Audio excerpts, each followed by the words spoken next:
என் பாசத்திற்குரிய தேவேந்திர குல வேளாளர் சொந்தங்களே, வணக்கம். வருகிற செப்டம்பர் 8 செவ்வாய்க்கிழமை அன்று தமிழ்நாடு முழுவதும் நடைபெறவுள்ள கவன ஈர்ப்பு முழக்கம் மற்றும் அமைதி ஆர்ப்பாட்டம் மிகவும் முக்கியமானது. தேவேந்திர குல வேளாளர் சமூகத்தை எஸ்சி பட்டியலிலிருந்து வெளியேற்ற வேண்டும். அதற்காக இந்திய அரசியல் சாசனத்தின் 341 பிரிவின்படி நாடாளுமன்றத்தில் உரிய சட்ட நடவடிக்கை மேற்கொள்ளப்பட வேண்டும். அதற்கு முதற்கட்டமாக தமிழக அரசு நமது கோரிக்கையை ஏற்று மத்திய அரசுக்கு உரிய பரிந்துரையை அனுப்ப வேண்டும் என்பதே நமது வேண்டுகோள்.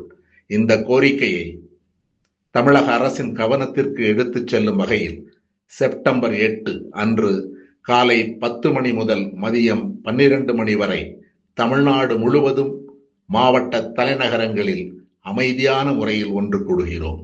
இது யாருக்கும் எதிரான போராட்டம் அல்ல.